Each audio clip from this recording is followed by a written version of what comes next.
прекратените борбата с јудовското проблем на минутат соле. Thank you very much for welcoming us. This is a historic day for Kosovo.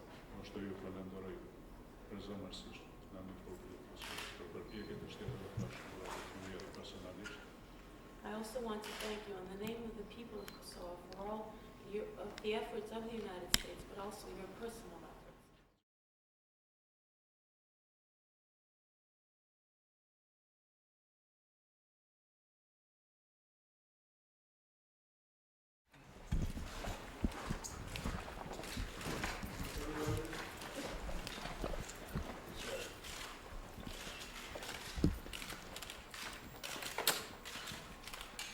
About to receive a briefing from the National Security Board, as you can see.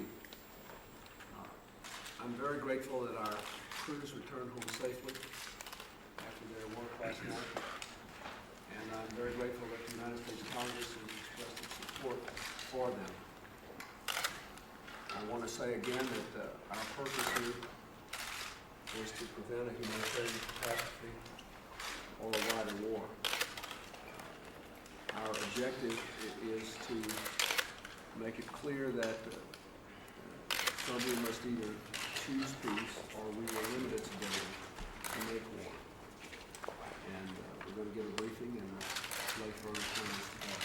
President, yesterday you listed a briefing with 3 objectives of the airstrike, but among them was not a demand that Milosevic return to the negotiating table, that he sign a peace agreement. Yet others in the administration are saying this morning that is a precondition for ending the strike. What are the facts? Well, he has to choose peace, or we have to try to limit his ability to make war. That's what we're trying to do. And I think that's been very clear. If you look at what happened at the Rambouillet talks, the arrangement was basically supported by all of Europe and the United States, the Kosovo. The Russians agreed that it was a fair agreement. They did not agree to the military involvement in NATO, but they agreed that it was a fair agreement. Only that Mr. Milosevic and the Serbs declined to deal with the evident responsibility they have to choose the path of peace instead of the path of aggression and war. And so I think that it is clear, I don't know how to make it any clearer, that we either have to have a choice for peace by Serbia, not just stopping the killing for an hour or two, but a choice for peace, or we will do our best to limit their ability to make war on us. What is the exit strategy, sir? The exit strategy is what it always is in military operations, when the mission is complete. Do you believe that Kosovars can be safe without the intervention of ground troops from NATO? Can your goals be achieved just through airstrikes? I do. I believe we can create a situation in which we have limited their ability to make war and thereby increase the prospects that they can protect themselves better. What about the Russians threatening to arm Belgrade? Well, you know, they have quite a lot of arms on their own. And they made a lot of arms in the former Yugoslavia. I told the American people they had a very impressive air defense system. They had lots of other arms and weapons. I have no intention of supporting either lifting or the arms embargo on Serbia. I think that would be a terrible mistake. We would be far better off if they didn't have as many arms as they do. Then they'd be out there making peace and accommodating these ethnic differences and figuring out ways they can live together. The term Milosevic is either choose peace or sorry, Are you concerned that the American people aren't more strongly behind you on this? No, I believe that many Americans really have not thought a lot about this until the last 2 days. I hope that a lot of them heard my presentation last night. I did my very best to explain what we were doing and why. And I believe that a majority of them will support what we're trying to do here. I also believe very strongly that it is my responsibility to make this judgment based on what I think is in the long-term interest of the American people. Thank you, Fool. Thank you very much. We have to go now. Thank you. Let us go. Thank you. Lights. Thank you. Let's go. Thank you. Thank you all. Thank you. We're done. Hey, cool. Thank you all. We're done. Let's go. Thank you. I think he knows what what needs to be done. Thank you. Well, thank you.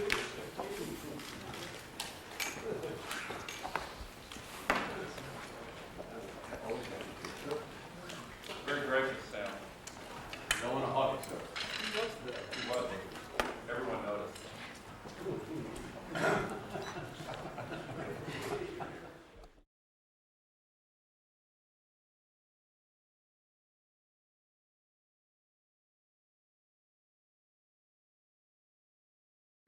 Between official agencies and the private voluntary organizations, largely staffed by American citizens who, often at terribly great risk, are on the front lines of the aid effort. And those organizations are largely represented around this table. They are aware of your announcement this week of a $50 million increase in our aid effort, $25 million on the civilian, $25 million on the military side, and they, I think, welcome the opportunity to meet with you today. In addition to the aid organizations, I'd like also to, who will introduce themselves, I'd like to introduce in the back of the room the agency heads of, or the agency officials at the head of our humanitarian aid effort. Hattie Babbitt, the acting director, acting administrator of the Agency for International Development. Jim Shear of our Department of Peacekeeping and Humanitarian Operations of the Office of Secretary of Defense. Lieutenant General Mike McDuffie of the Joint Staff, the Director of Logistics, and Julia Taft.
morning. Allow me to welcome you all to this first meeting of NATO Head of State and Government at 19.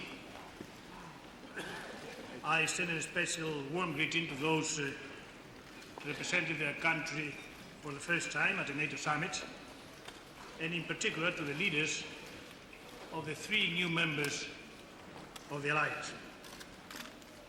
I should also like to thank the government of the United States of America for its arrangement of the summit. We have gathered here in Washington for a historic 50th anniversary. This alliance for half a century has assured peace, stability and freedom of the European continent.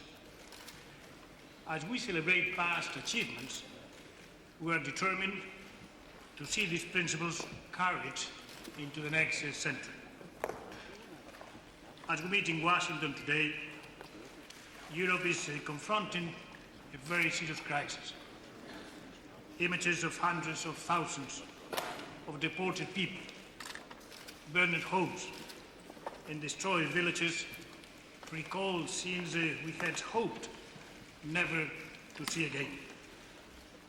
The crisis in Kosovo represents a fundamental challenge to the values of democracy, human rights, and the rule of law for which the Alliance has stood since its foundation. That is why the 19 democratic nations around this table could not remain indifferent. That is why we had to act.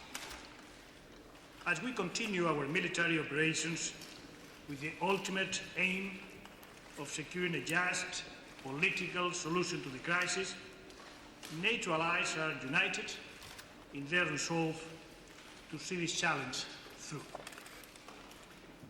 The alliance must and will prevail. Milosevic must know that there is no place for his policies in Europe on the eve of the 21st century. The vision of this Europe in one in which all nations can live together in peace and in prosperity. It is a Europe whose people feel secure, threatened neither by their neighbors nor by their own rulers. NATO is playing its part to help this vision come true, together with its partners in the Euro-Atlantic community. I'm confident that our meeting today and over the next few days will contribute to this goal. I would like now to give the floor to our host, the President of the United States, President Clinton. President Clinton, the floor is yours. Thank you very much, Mr. Secretary General.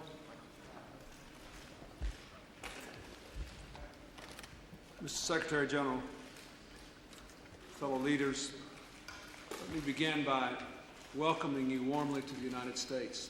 We are honored to host this 50th anniversary summit of NATO. We meet to honor NATO's past, to chart its future, to reaffirm our mission in Kosovo, where NATO is defending our values and our vision of a Europe free, undivided, and at peace. Today, we send a clear message of unity and determination to sustain our air campaign for as long as it takes, to stand firm in our conditions for ending it, to pursue diplomatic initiatives to meet those conditions, to increase political and economic pressure against the regime in Belgrade, to stand by the frontline nations threatened by Belgrade's actions, and to work with them for stability, democracy, and prosperity in southeastern Europe, so that when Mr. Milosevic's vision for the future is defeated, a better one can rise in its place. We will seek to do this together with our European partners and with NATO, with Ukraine and with Russia. We will make clear what is at stake. Mr. Milosevic's forces burn and loot homes and murder innocent people. Our forces deliver food and shelter and hope to the displaced. Mr. Milosevic fans the flames of anger between nations and peoples. We are an alliance of 19 nations, uniting 780 million people of many faiths and ethnic, racial, and religious backgrounds. Mr. Milosevic knows only one way to achieve his aims, through force. We have done everything we could to resolve this matter peacefully. But when we fight to prevail in this conflict and to build the undivided democratic Europe that the founders of NATO envisioned 50 years ago. Thank you and welcome again. Thank you very much. May I ask the representative of the media to leave the room? Thank you very much for your cooperation.